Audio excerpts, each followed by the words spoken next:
Pakistan has been receiving so much global attention, and this has to do with Onisha Robinson.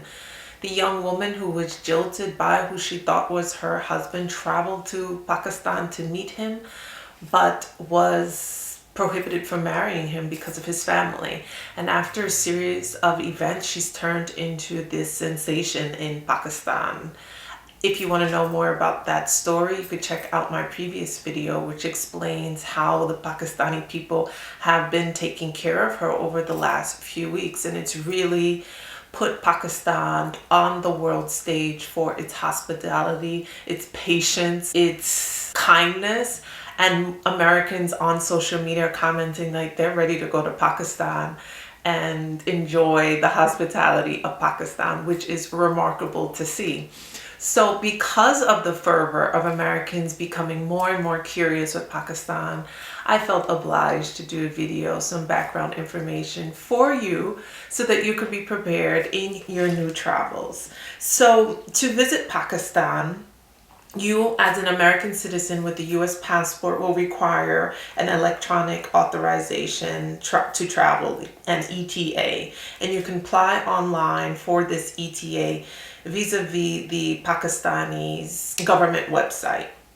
The fee for single entry for tourists, for study, for family is $60, and a Pakistani tourist visa can be valid for up to 3 months with the option of double entry. And you can apply for extensions to stay in Pakistan up to 6 months on this tourist visa. I believe Onisha entered Pakistan on this tourist visa, and she has been there since October. It's October, November, December. We're in February. So she has been granted extensions based on an humanitarian visa. Other visas for entry include short-term medical visas, which are valid for up to 3 months with a single entry. Long-term medical visas can be valid for up to 1 year for multiple entries. The work or business visa is $100 for a single entry and $200 for multiple entries, and that can be for 1 year. And a transit visa is $30. So whatever visa that you have, whether it's a tourist visa, a work visa, or a medical visa, the Pakistani government allows you, the embassy allows you to extend your visa while you remain in the country. In terms of healthcare, I was especially curious about healthcare because Onisha, with exhibiting signs of some mental disorder, the Pakistani humanitarian, Mr. Sheba, was keen enough to make sure that she received the healthcare services that she required, which is wonderful to see, because had she have been perhaps in New York, I don't think that she would have been able, those services would not have been available and readily available to her without some sort of weight or obstacle. So I was especially curious about how healthcare is managed in Pakistan. Although Pakistan is still growing in terms of developing its infrastructure for its healthcare, they do have two systems, a private system and a public system. The private system being available to people who are elite and have more resources, but the public system is struggling and for people who have less resources and less financial ability. But nevertheless, there's still the systems. The public system receives much criticism, specifically from Pakistanis who say it has a long way to go. There's long wait times and the hygiene is questionable. Nevertheless, I'm delicate in terms of framing what the systems are in another country, being that I come from the United States, and it's the healthcare system in the United States is also struggling and inaccessible to many Americans.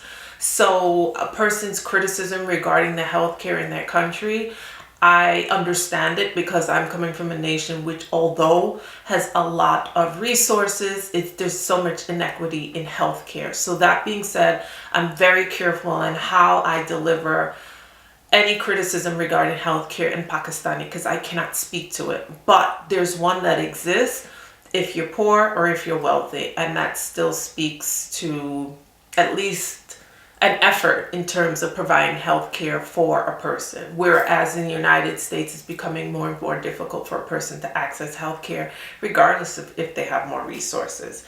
So that's my spiel regarding healthcare in Pakistan. The public system is struggling in the sense that it's underfunded. There's a shortage of doctors, and there's some infrastructure issues that make it difficult for them to serve the population. And so most people wish to go to a private facility in which they will have to pay. Again, this is reserved for those who have resources. Nevertheless, Onisha, who has been displaying some mental disorder, her social worker, Mr. Shiba, was able to facilitate to make sure she had treatment in the general hospital, which is recognized as being prestigious in Pakistan. And I was especially curious to how accessible it was, because perhaps, yes, because she's an American, she's able to access the best of the best in Pakistan. And on the world stage, of course, they're not going to treat an American poorly. They're going to give their best to her in terms of treatment. So I was particularly interested in that, especially because the United States struggles with inequity in their healthcare system. If you're wealthy, or even if you're wealthy or if you're poor, there's still inequity. What also was interesting is that Pakistan Ethi Foundation runs the largest volunteer ambulance service. This foundation, this philanthropic foundation, offers free or low-cost ambulance services to people in Pakistan regardless of their ethnicity, religion, or status. So I think that's remarkable. An ambulance visit in the US is around $900 to $1,200 US. So you see the spirit of charity and of kindness interwebbed in their healthcare system by even having a charitable ambulance service. So if you're traveling to Pakistan, there's some things for you to be mindful of outside of the visa process. You want to do some calculations and some strategy before you travel to Pakistan, because there's some considerations that you don't want to be blindsided about. One of them being is that Pakistan is a Muslim majority country that observes Ramadan. So if you plan on traveling during that time of year, you will be on your own in terms of the fasting time during the day, in terms of finding food. So you want to plan perhaps not to visit Pakistan unless you observe Ramadan. During the evening, however, is so festive and fun, and restaurants open up, and it's extravagant with food and people, and it's a joyous occasion. So be mindful of the calendar when you're traveling. Ramadan in 2025 believes it begins in March, I believe.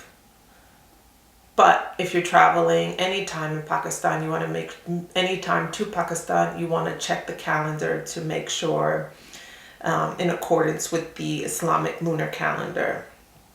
Women travelers who are traveling solo want to be mindful regarding traveling to Pakistan solo. Women and men do not mix in public for the most part, and women generally sit in segregated areas separate from men in public areas.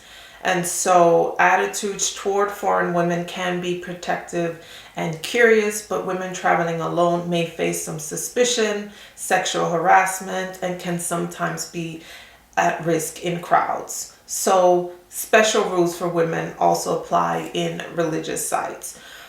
It's best if you're traveling with a woman to have a man tour guide to chaperone you.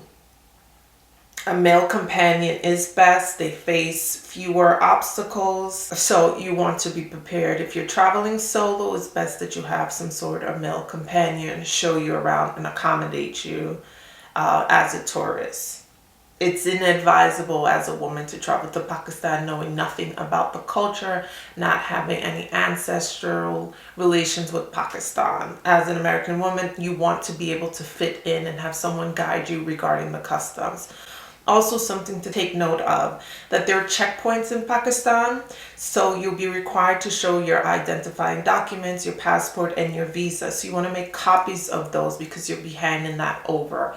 many times, and you also want to keep your passport on you at all times. Invest in a shalwar kameez, which is a Pakistani national dress. It's a garment resembling a tunic, a long tunic, and a baggy trousers, which are similar to Jaipur pants or harem pants, and they're baggy fitting.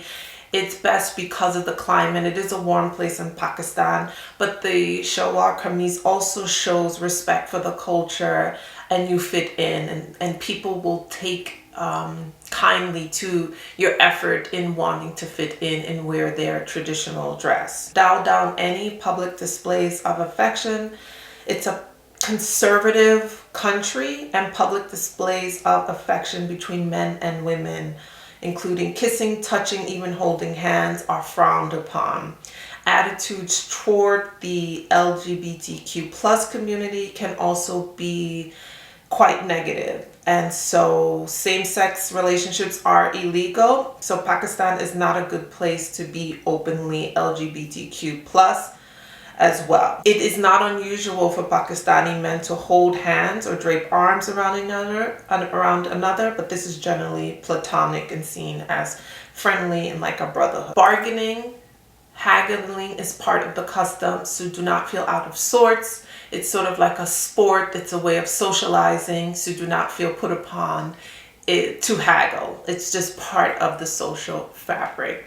So let me know your questions regarding Pakistan. I laid out the visa, the healthcare system, what you should do if you plan on traveling there in the near future. If you have questions, I do have one of my team members is actually in Pakistan, so she's able to give me a blow-by-blow of what's happening with Indonesia. So if you have particular questions, I could provide some intimate knowledge that perhaps you won't get from like tourist guides and things like that. So let me know your thoughts. I do have a Move Abroad program. So if you are one of the many Americans who are inclined to want to move abroad, but you have no idea where to begin because it can be an overwhelming process, then I invite you to come into my coaching container where I will walk through the things that you need to be considering regarding moving abroad, the visa process, healthcare, especially if you are of retirement age and you're a recipient of Medicaid or Medicare. There's some implications that you want to be aware of before you relocate. How to facilitate healthcare in your newfound country, how to go about getting a lease agreement, how to purchase property, because I did purchase property in Italy, so I have intimate knowledge as to the process and how to avoid pitfalls. Also, we see so many changes as it relates to healthcare in the United States, and you know this channel, I'm a proponent of medical tourism, which has helped me to facilitate a business to help Americans access healthcare in other countries, because the United States doesn't look like it's getting its act together in terms of providing basic health insurance, affordable health insurance. The solution to that is traveling to another country to access healthcare. As you see, Onisha is able to get services that perhaps would not be available to her even in her own home country, and the attention and the love that she's received. Most countries offer this level of good bedside manner, compassion, innovation in their healthcare systems. It's not run by a profit-driven model like it is in the United States. And I can particularly attest to Colombia's healthcare, being a patient, having other people who've traveled with me to Colombia in order to be patients and access their healthcare. So if you are on the fence and you are struggling regarding your health and you have no idea where to begin, or you've been quoted an exorbitant amount to pay for healthcare in the US or dental work in the US, then think about joining me as we go to Colombia and access healthcare as well as dental care, which is also exorbitant. You saw in my earlier video with Kareem, which I posted yesterday, where he went to Turkey to do 11 implants, 28 crowns, which cost him $9,000. These prices aren't fixed, so don't think you're going to get the same room, but around the same amount you would pay regarding the extent of work. But he was quoted at $9,100 US. Compared to in the US, that amount of work, 11 crowns, 28 implants, would have been $60,000, $70,000. So there's a large discrepancy in what Americans are paying for healthcare, whereas other nationals are not paying for. So if you're curious about that, the link for both the Move Abroad as well as medical tourism will be in the description box. To my brothers and sisters in Pakistan, Khada Hafiz, and I will see you next time. Bye-bye.